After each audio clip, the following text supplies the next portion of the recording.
జోహార్ అన్న పివి రావు గారు, జోహార్ పివి రావు గారు, జై భీమ్, జై భీమ్.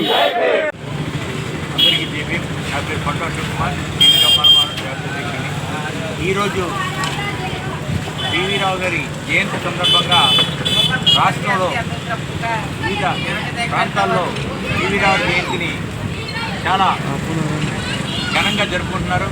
దానిలో భాగంగా ఈరోజు పిఠాపురం పట్టణ మాల మహానాడు అధ్యక్షులు వెంకటేష్ గారి ఆధ్వర్యంలో మరియు ఏఐఎం అసోసియేషన్ ఆధ్వర్యంలో ఇక్కడ ఘనంగా ఈ కార్యక్రమం చేయడం జరిగింది. ప్రతి ఒక్కరూ కూడా దీని నుంచి నేర్చుకోవాల్సింది ఏంటంటే పివి రావు గారు అనే వ్యక్తి 52 సంవత్సరాలే బతికారు ఆయన జీవితంలో. కానీ ఆయన సేవలు ఇప్పటికి కూడా ఉభయ తెలుగు రాష్ట్రాల్లోనే కాకుండా వివిధ రాష్ట్రాల్లో ఇప్పటికీ గుర్తించుకునే విధంగా ఆయన చేసిన కార్యక్రమాలే ఈ యువతకు స్ఫూర్తి.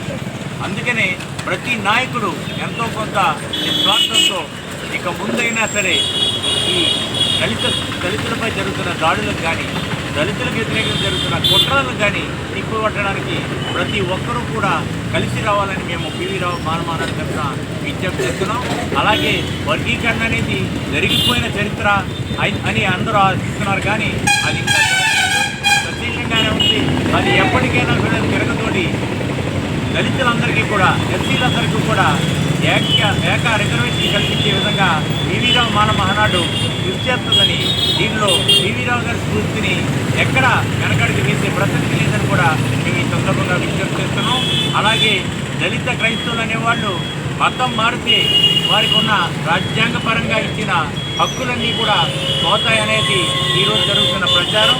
దాన్ని కూడా తిప్పుకొట్టడానికి పివి రావు మాల మహానాడు దళిత జేఏసీతో కలిపి ఈరోజు గ్రామ స్థాయిలో దళితుల నుంచి ఎస్సీల్లో క్రైస్తవులకు సామాజికంగా అభివృద్ధి చెందుకోలేదు.